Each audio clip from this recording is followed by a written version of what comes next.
You are watching the #1 podcast in the whole wrestling community, and I'm one of your hosts, Juan. And I'm your other host, Jean-Paul Leek. And together we are Rope Rope Break. Break. Family, we have AEW Dynamite for you today. It was a great show. I will say we have the go-home show for Double or Nothing. This is going to be happening on Saturday at 8 p.m. and not at 10 p.m. like Tony Giovanni said. A lot of returns. We had the return of the Young Bucks and also Adam Hanman Page for the ones that were missing him. Pac was also in a video package, so that was really cool. So it seems like to me that like a lot of people that were missing in the show, they're going to be back. So it's going to add more interest in what the family is going to watch. So what do you think about this whole show, Jean-Paul? I thought it had some really good stuff in it. Like everything you mentioned was cool. You know, seeing the Young Bucks and Paige come back, because it almost seemed like they didn't really know if they were going to show up for this, stadium stampede or whatever. Well, I think it's a stadium stampede match, yes. They're calling it. Yes. So they didn't know if the Elite was going to be there for that. We see them. That's cool. I'm still hoping there's the Hangman turning on them storyline happens, but we'll see. The ladder battle royal is going to be really cool. I have a prediction who I think might show up for that if they want to really make, some headlines. But then we got some stuff that was, I didn't really care for, like the opening segment. Usually Dynamite starts off good. This week they kind of got the shit, they pushed it right to the front and said, let's get it over with. Here it is. Then we can get on to a pretty decent show. It is, yeah. But it's worth saying that this Dynamite was live, though. This one was absolutely live. Unlike, some shows from the WWE, that they have different taping schedules. So let's go with it. Before, we just want to say thank you to everybody that is watching our show, subscribing and everything. So thank you so very much for all the support. And like I said, we all feel really bad about what happened with Shaq. So in the memory of Shaq, we'll do the shows. So Jean-Paul, the show, like you said, opens kind of lame. It opens with the AEW World Heavyweight Championship bout. It happens with like the exalted one, Brody Lee, with like his lackeys or like he's like the members of the Dark Order. So he's talking. He says it's time for a match, and Brody Lee comes out with like number 10. So Brody says he wants to address the viewers at home. He has 10 to take a knee, and he does so. So then, and not even Sean Spears. Lee says that maybe we cannot relate him because of the kind of athlete he is, but he is no god. Already done.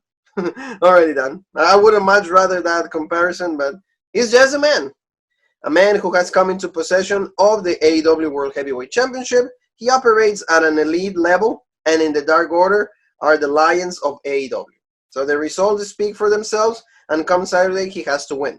Not only to satisfy his own hunger, but to pay loyalty to his men. So he pretty much says, number 10, you have the task to hurt Jon Moxley. So go ahead. Jon Moxley comes out from like his house. I can see him like going like not. Yeah, we saw him. He kissed Renee. He's like, "See you later, honey. Have fun on the bump. Oh wait, that was yesterday. Never mind." And then he's like, "I gotta go to work."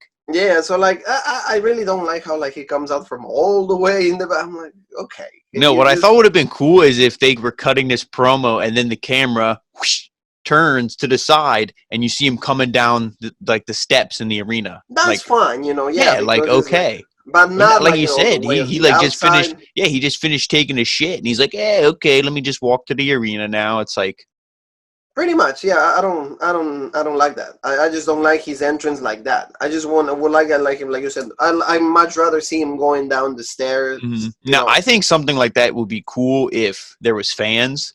Because then the fans see it on the Tron, they're like, wait, which door is he coming in? And they could be looking around. But without fans, it's like, let's just get to the action. Yes, exactly. It's like, get the action, let's get the stuff going. And it was a match packed with action.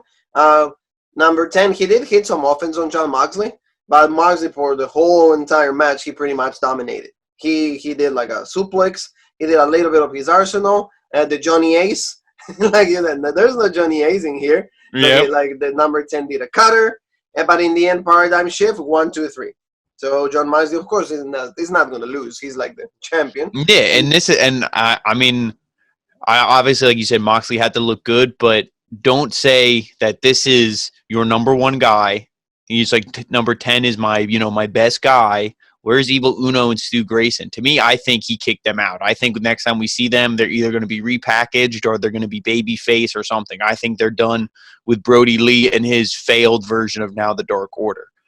I didn't like this promo by Brody Lee. I didn't like this match. I don't like anything with Brody Lee in the Dark Order. I'm not saying I completely hate it, but I think that you could have done it a lot better. Yeah, it's not too interesting, but the one thing I got to tell you, Stu Grayson and Evil Uno, they're stuck in Canada. So okay. As long as they're not able to come back to the stage, we're not going to see. Okay, well there we go. But I mean, see, I don't know. I feel like you could have them in video packages or do something with them. Well, yeah. I'm not saying I don't know where they're going to go with it. I don't know. I'm just saying I'm just giving you an update on what do I know on the situation with them. Okay. But it should be. I mean, that makes more sense then. Yeah, I was just thinking they just had them off TV. It should be something that they still are shown as members of the Dark Order, because if not, then what was the point of introducing your Exalted One if they're going to leave? It's like, hey, we don't have faith in him. Pretty much, we don't have faith in him. I don't understand that. Which is a smart thing. I mean, maybe Vince McMahon was right about something, because I'm not buying this Exalted One thing too much. It was not done to succeed. Yeah, especially because after Moxley was just beating the shit out of this guy, and Moxley had his arm wedged under the chair, and he's like, blah blah blah, like, bring me my belt or I'm gonna break this dude's arm. He's like, get out here, let's fight. And then the Exalted One was like, sacrifices must be made. Even though he just said that he's doing all this, for his men, and this and that. But then he's, and then in the next sentence, he's like, I'll just sacrifice my best man. So that's what I mean. And you're all the concerto. On his arm. And it's like they're all over the place with Brody Lee. And that's just the one thing I don't like. Yeah, it doesn't seem too convincing. I will go along with you on that one. And also way too soon to be in a championship bout, but pandemic maybe changed plans. Who knows? Yeah, I could say maybe they kind of had to fast track it, but I think the outcome would still be the same, even if this is planned. Brody Lee gonna lose, like I said. This is yeah. He's holding the belt, and I'm sure there's pictures of him on Instagram holding the belt. Hey, that'll be the only time you ever hold it in your whole AEW career. Well, it will be. It will be. Let's talk about now MJF with Wardlow going against Marco Stunt. Pretty simple match. We knew that this was going to happen. MJF again. I love MJF's theme. It's really simple, but I don't know. MJF is good, and of course, I'm better than you, and you know it. Very good. The message is right there. I love how throughout the match he kept kind of mocking Hogan. He kept mocking Flair because he kept doing the walk. He went like this. In the end, Marco Stunt hit a few moves. Of course, they got to give him something, because a lot of people hate Marco Stunt. A lot of people hate and think that he's a disgrace for wrestling. But, of course, there's a lot of supporters that love that he gets a little bit of offense, which he did. But in the end, MJF did the armbar. Oh, the salt of the earth, I think he calls it. Yeah, what is it? The salt of the earth. The salt of the earth. He did that, and then very much stunned. At least he held for 2 seconds, I believe. He held for 2 seconds, because I didn't see he starts applying, and then it was like a little. It was a step better than the figure 8. It wasn't No, it was a little better. No, that's what I'm saying. It was okay, you have it on. Yeah, okay, it's hurting. Yeah. Okay. But I mean, this match I think did what it needed to do to build up for the MJF Jungle Boy feud. And I agree with Jim. I believe it was Jim Ross who said that I'd love to see Luchasaurus and Wardlow go at it as well. I think you could have actually made this a tag match and, maybe gave them a little bit more time and then had these 4 guys all mix it up. I would have loved to see that as well. Then you get Wardlow on the pay-per-view.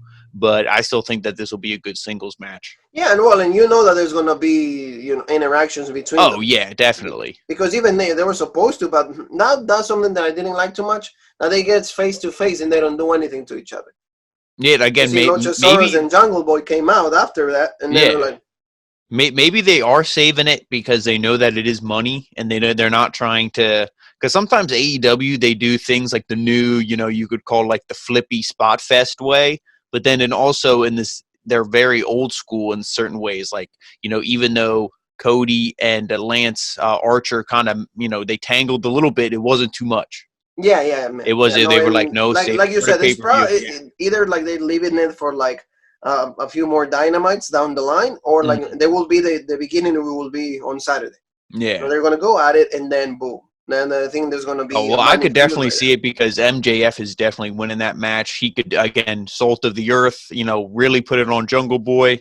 Luchasaurus gets pissed. Wardlow gets in his face, blah, blah, blah. Like you said, that'll be definitely a match set up for Dynamite. there. Yeah, it will be. So that good stuff on that. Now let's go, Jean Paul, to the meet and greet of this show, at least for us. Arn Anderson going against Jake the Snake Roberts. I wish he was going against him. They were teasing it, They but were they teasing had it the the whole promo. time. So. Like they had a big table that was separating both of them, but pretty much they're cutting promos on their guys. So it's pretty much the coaches going on each other. Really good though. Really good. At the beginning though, I think the microphone didn't work too good for like Arn Anderson because he tried to talk and the volume was really low because he was trying Yeah. to say something, but like the first two sentences didn't come out like loud. So like after that it picked up a little bit, but it was pretty much like they were saying, hey, who would have thought that you and me are right here right now and by being as old as we are. And then he's like, well, I always hated that you pull out your stupid snake. I was like, okay, it's getting good. It's getting good. So Robert says he's been to hell and back, so one more trip down the road with Anderson wouldn't be so bad. And then Aaron was like, no, relax. Let's call for some decorum here. And he mentions that Mike Tyson will be there to present the TNT Championship to either Cody or Lance Archer. He says he, as far as like knows, Tyson will have free reign to see or do whatever he pleases. So Robert better watch it. So Robert says he's promised that his first shot at Tyson, it will be like if Lance Archer gets like the title, it will be against Mike Tyson. Like he'll give a chance to Tyson, and he knows he can knock him out. But it's fine because he's just happy that Bimbo Brandy isn't presenting the title. When he said bimbo, I'm thinking of you because like you use that word when it comes to these girls. I'm like, okay, that bimbo, I like that. Arn praises Cody, and he says he has turned this business on his head, but he needs to know he's earned his success, and the TNT Championship is his way to do it. So Arn says we all know that Jake is going DDP yoga, and that's good because he needs to limber for when he spine busters his ass. So Jake jumps and flips the table out, and then we come to then the referees came down. So it was cool. It was cool. The teasing. I really like this. I like the bimbo thing. Yeah, I mean that line was good. I love because he's like, oh yeah, he's like, I think he said something about Brandy. He's like, ooh, I liked when I, tackled her or was on top of her. He made some line just to really dig that knife into Cody. But everything Jake said was 100% legit. Arn Anderson's legit as well. You definitely feel that these guys, when they cut these promos, because Arn Anderson was saying something and you saw Jake he lifted up his hand. He was going to say something to the mic, and he's like, don't you interrupt me. And then Jake just smiled, and he put the mic down. They have that, the chemistry. But now when people cut promos on each other, it just feels so, lame. Yeah. It doesn't feel – besides, you have Cody is a good promo.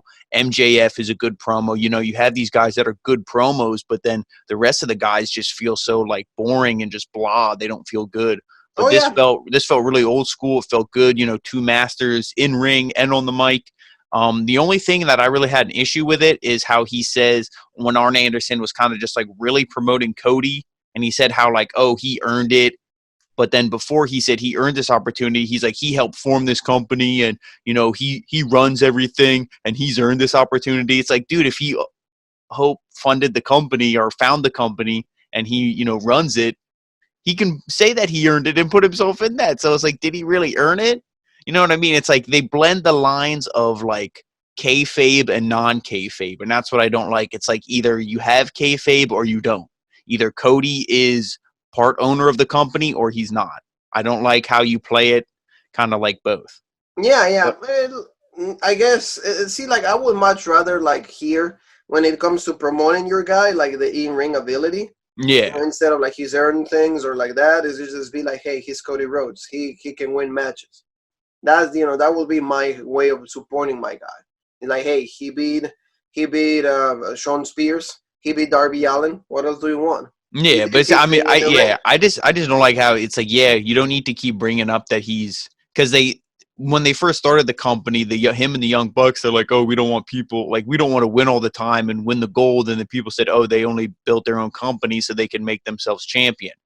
It's okay, yeah, so you don't want people to think that. Well, then don't keep mentioning that you our CEO or this or that, because eventually people will forget if you stop mentioning it. No, yeah, and that's what I mean. Like that was the only thing that, like I said, I will focus more on the wrestling aspect rather than Mm-hmm. what happens backstage. It's like, for example, that I did like with McMahon. You never knew that he was the one that owned everything Oh because he no. never mentioned it. Yeah, It was not until after the screw job and all Yeah, that. but And you it know what I was, mean. yeah. He kept it. Mm-hmm. If, of course, the screw job was a completely bad decision on everybody's end. Mm-hmm. But see, that's how Yeah, nobody knew that he was the owner. yeah, So Jack Tunney or whatever his name yeah, was. yeah, that was. I see they have a guy that portrayed the president. So good. Like I said, good promo for both. Mm-hmm. We're excited about this match. To me, this is the most exciting one. Oh, And definitely. even the Stadium Stampede for me is not that, because it's going to be a lot of action Yeah, happening, and I yeah. just rather focus on one thing. To me, that Mhm. is going to be the main thing for For at least me, for me. yeah, for me it'll be this match, and then probably the ladder match. I think is going to be really good as well. But other than that, I mean, again, like I said, MJF and Jungle Boy will be good. I think the women's match there's going to be two women's matches now. I think both of them will be pretty decent. Yeah. As we said, Nyla Rose is, she's a legit beast. Nia Jax, you can go, Mm, screw off somewhere. exactly. But Absolutely. So, Jean Paul, let's go to a match that you really enjoy, and we all did. Freshly Squeeze going against Ray Phoenix. Orange Cassidy going against Freshly Squeeze, and of course he has like his friends, Trent and Chucky Taylor. They're all like ringside. So really great match. These guys, of course, they can give you like the type of match that we enjoy. Good mhm. wrestling right there.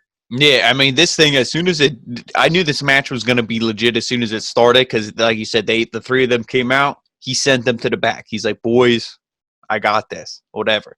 He's walking to the ring real slow. Phoenix comes out, goes to do that kick, and it's like a freaking anime. He just, like, dodges this kick at, like, last second, and he just, like, walked to the ring like he no-sold it. He's like, hands in his pockets, just, yup. Mm-hmm.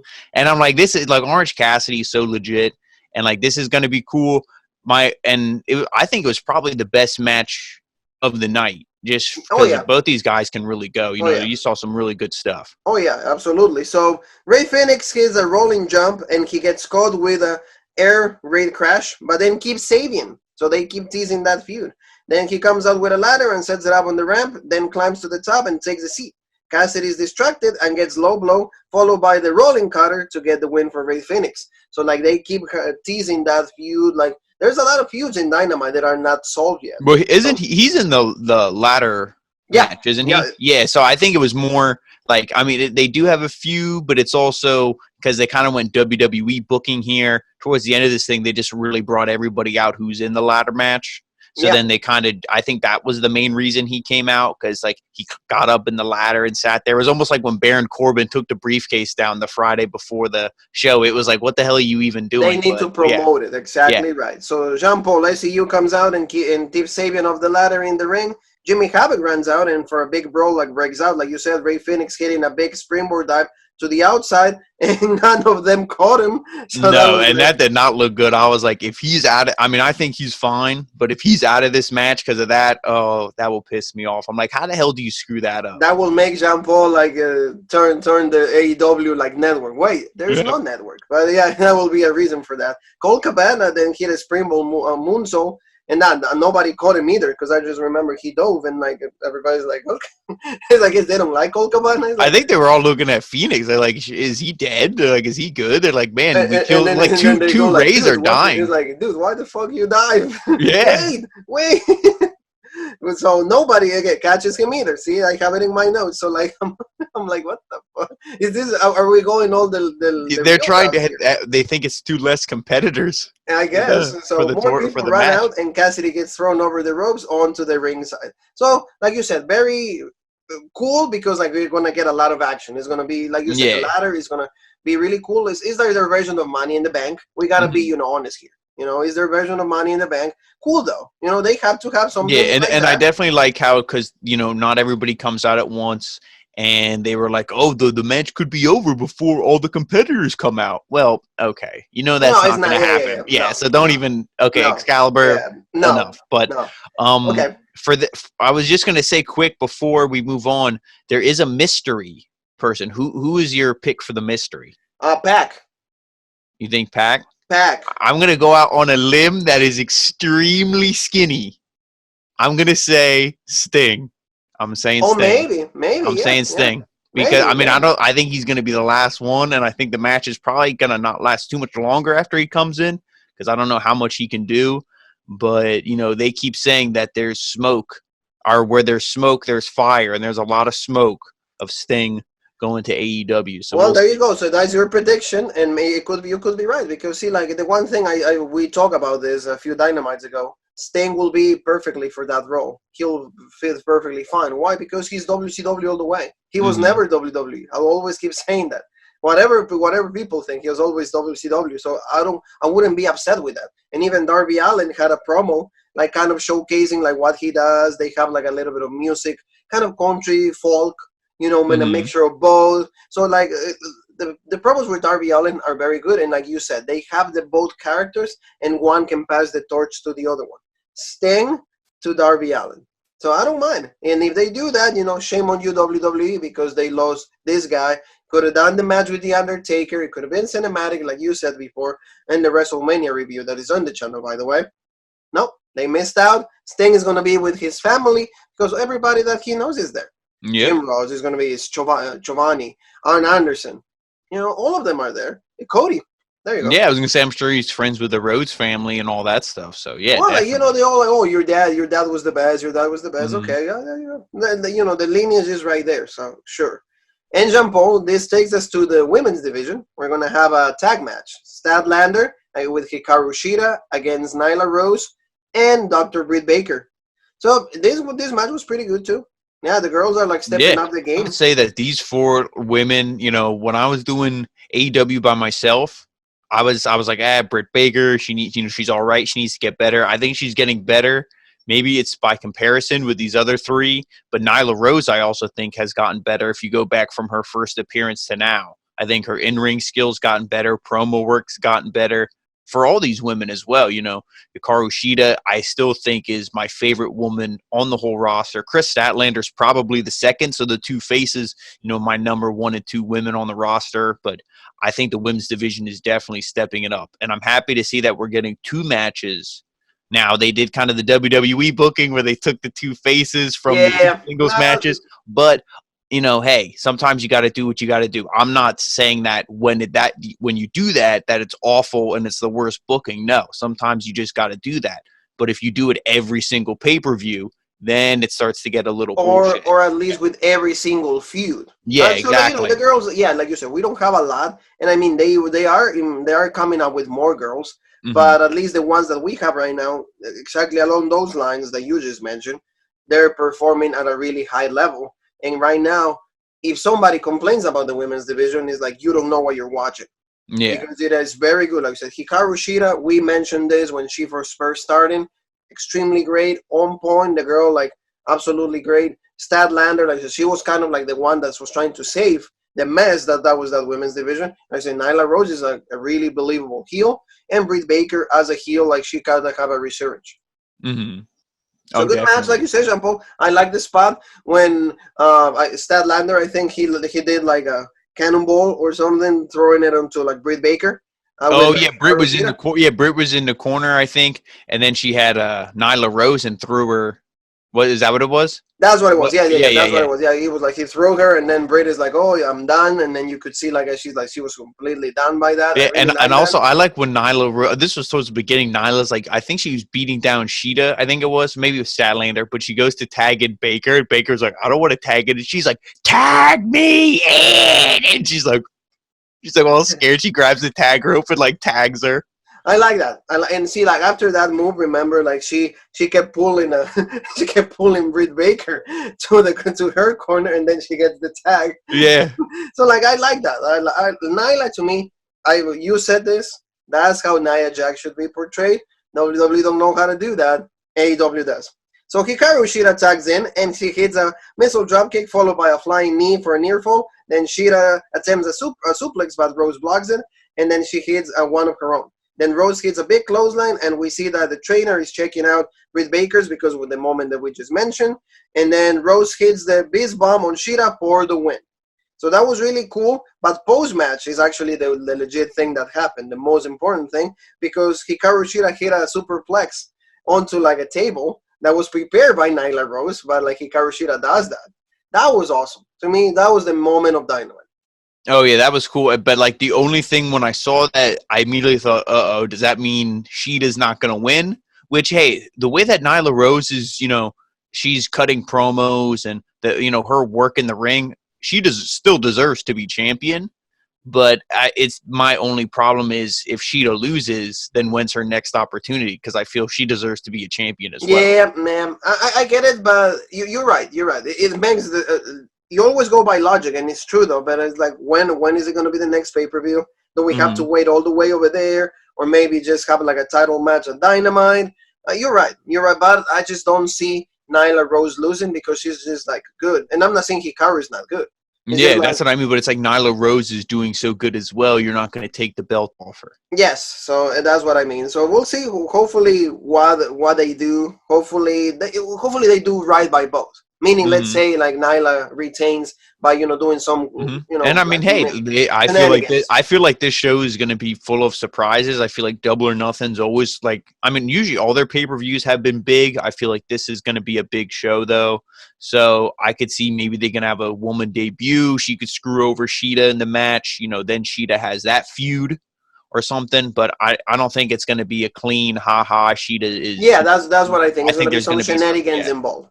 Talking about shenanigans, let's go to like a promo by Jon Moxley. Pretty simple. He was talking about he wants his title back. Going to be violent. So for his first title defense, meaning in a pay-per-view, I don't think the feud is too convincing. But that's just me. And we go to the Shawn Spears news. He has he's broadcasting. He became a journalist. I don't know how quickly he did that. Took me a few years to graduate. But if you're Shawn Spears, I guess you can get it just from the get-go. And he was pretty much just talking about how he doesn't have a match at Double or Nothing. He's like, well, I have to go business on by myself for myself, like my Peyton and like my Billy. So I got to do that. And he's sick of being in that triple threat match at home. So he's like, I need something legit. So how long was Dustin Rhodes retired? Like 2 weeks. Like 2 weeks. That's what it's like to me. And see, that's what I hate. I mean, it's like Ric Flair, but definitely not on the same magnitude. It's like, don't say you're going to retire just for ratings and views, and then 2 weeks later you're like, so I'm back. I remember telling you, see, that's when they were that kind of language. It's like, really? No. Because again, we mentioned this. They would have made it a big deal. Dustin Rhodes is just not any wrestler.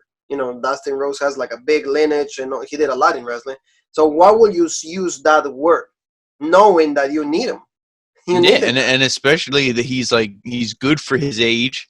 He was wasted in WWE. The fans, he does have fans. We're fans of his. We could say, we were dying to see him actually show how legit he can be.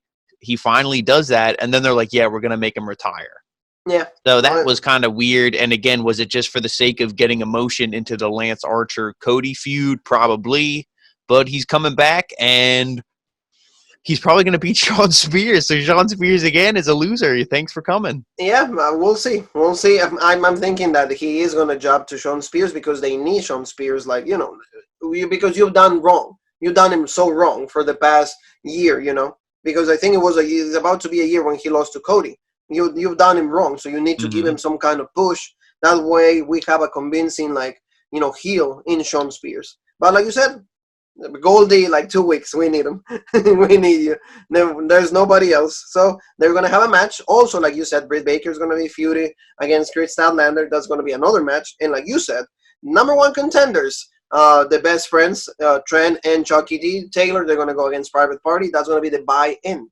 That's going to be 7:30 for the people that buy the pay-per-view. Are we going to buy it? I don't know. Where's my check? We're going to, depends on how much it is. Yeah, exactly. So, Jean-Paul, main event time, Matt Hardy against Sammy Guevara. Pretty legit match. The only thing, Jean-Paul, I didn't appreciate the fact that, 4 Twists of Fate. It's are we going the New Japan route here? Destino. Yeah, are we going to go, to that route, or what's going on? Hey, Matt Hardy looked good. I thought Sammy Guevara looked good. There's a couple meme-worthy moments I saw. Sammy Guevara is his face, he's freaking out. So there was a couple, at least we got that out of it. To me, the main thing is what happened after the match. But like I said, the match itself, it was good. It's the same thing. I don't know if Sammy Guevara, if they're just waiting for him to turn face, and then he's going to finally start getting meaningful wins. But anytime he's in a match with somebody who has name value, done. He can only beat people on AEW Dark or beat losers like Brandon Cutler, QT Marshall, guys like that. Pineapple, Pineapple Pete. But if you're a guy who's like semi-legit, Sammy can't win. So now, one thing I do like about like the counter that he did, the Twist of Fate, and then when he's like flying, he falls in on his feet, and then he hit a super kick. So that was good. Yeah, but see, that's what I mean. He's so good, and like, yeah, I mean, his character to me is a little obnoxious, but the dude is so good. It's like, just let him win. Like, what does Matt Hardy need to win? Like, okay, Hardy wins. He looks legit. But Sammy Guevara could have won, and then Matt Hardy could have just been like, he could have sat up or teleported or started laughing. Like, there's ways to make Matt Hardy still look fine. Oh yeah, and then see, like, after the match, because after the fourth Twist of Fate, then he was about to like beat Sammy with like a steel chair, but then we get into like the Titantron on like the big screen. We get Jericho, which another time I guess the microphone wasn't working because he kept talking and nobody was coming out. So it's make sure that like you plug it in the computer and the sound system. But then they have Kenny Omega, the whole Inner Circle, the rest of them, they have Kenny Omega and they're beating him up. And then we're gonna get him ready for the Stampede, the Stadium Stampede and Double or Nothing. And then the Young Bucks make their return while Matt Hardy was like kind of running to see his friend. So this was cool, but they were still outnumbered. And can I just say one thing real quick before we get to the cherry on top here? I just had one pet peeve. This is minor. I'm probably the only one who got annoyed by this, but the Young Bucks were wearing face masks. Like, they dove off. They came down the stadium. They dove onto the field where they were, and they were wearing face masks. Nobody else was wearing face masks. It's like, what was... Maybe they have a fever, Jumbo. Maybe they have a fever. Well, then why are you getting them sick? Stay the hell home. Well, it's because they need him for the match. It's all about money. No, they could have called in rope break. We're not doing nothing. Well, that's true. That's true. But fly me in. We can super kick. I mean, shit. That's all they do. Yeah. And see, that's the thing that I didn't even notice. I'm gonna confess to. It's like I was just checking like how the action and everything, but I didn't see that. But see that at least they were still outnumbered. They're still going at it. But then finally, somebody that is like been off for like 2.5 months. Adam Hammond Page comes back. Cowboy he's out. shit. Like he's helping his friends from the Elite, and that was cool. And finally, with him, then we're able to kind of go ahead and take care of the Inner Circle. And the Inner Circle had to back out, and it's like, oh, we'll see you on Saturday. Blah blah blah. Good ending segment. See, that's how you end a show for a pay-per-view, because you get everybody standing tall, even faces and heels, because that way everybody has a 50% chance to win on Saturday, but you have a conspiracy theory, so you can say it right now. Yeah, I mean, I liked it. I thought it also would have been cool if Hangman doesn't show up until the match starts. Like I said, you could have had it there where the match was underway, maybe 10, 15 minutes into the match. I'm sure it's going to be a pretty long match. And then you have Hangman come out. Having him come out here was also pretty cool. I would say that I still like My Way a little bit more, but it was cool. I still think no matter when he would have shown up, though, I feel like he's going to turn, and, maybe that's not the smartest move. Maybe you're just going to hint at it and then have him turn in the tag match, which I think will be against the Best Friends.